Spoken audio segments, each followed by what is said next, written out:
Hi all, hope this finds you well. This is Nick from Elite Outdoor Fitness. Within Elite Outdoor Fitness itself, we obviously train people primarily like fell running, hill fitness, weighted fitness, military training, that type of stuff. We've got different platforms for different kind of training throughout the year. So whether it's for events or doing military courses or just getting back into fitness generally. One of them is Nick's. It's my training program that I'm doing at the moment.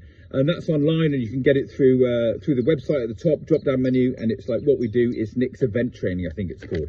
Now, part of that process is lactate threshold. So obviously you do VO2 max, lactate threshold, an introduction to elevation, how we do that, bringing about like carriage of weight, stability muscles over poor ground, so that we're training specifically the events that we're doing, all right? So, for example, on the VO2 max side of things, you would want to be getting into the VO2 max zone, and you'd be doing reps of anywhere between seconds to about 5 minutes, very maximum, to capture VO2 max. Any more than that, and you can't sustain the VO2 max kind of threshold.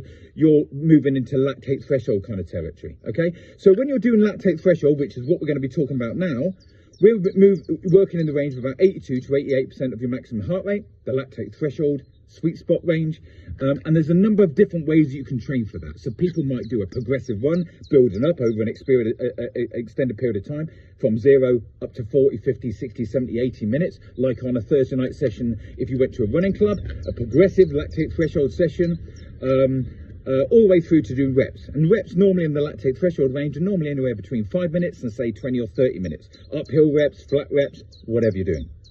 Generally, within the recovery parts of those reps, you'll be recovering at a walking or a gentle jog pace, because that's going to assist you in bringing about good recovery and then being able to do your next lactate threshold. So your body understands and changes and adapts for lactate threshold clearance, okay, much later on.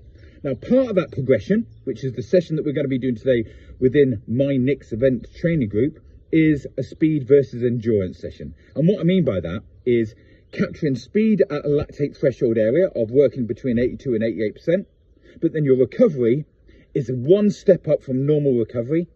And normal recovery is either walking up to about 65% of your maximum heart rate, or 65 to 75, which is like an LSD slow recovery run, okay? But we're one step up from that, which is the efficiency range of recovering at a pace that is slightly faster and capturing a heart rate of about 75 to 82. So it might well be that you're doing something like 1 mile on, 1 mile off, 1 mile on, 1 mile off, and then you're finished with your session. So warm up and then that process.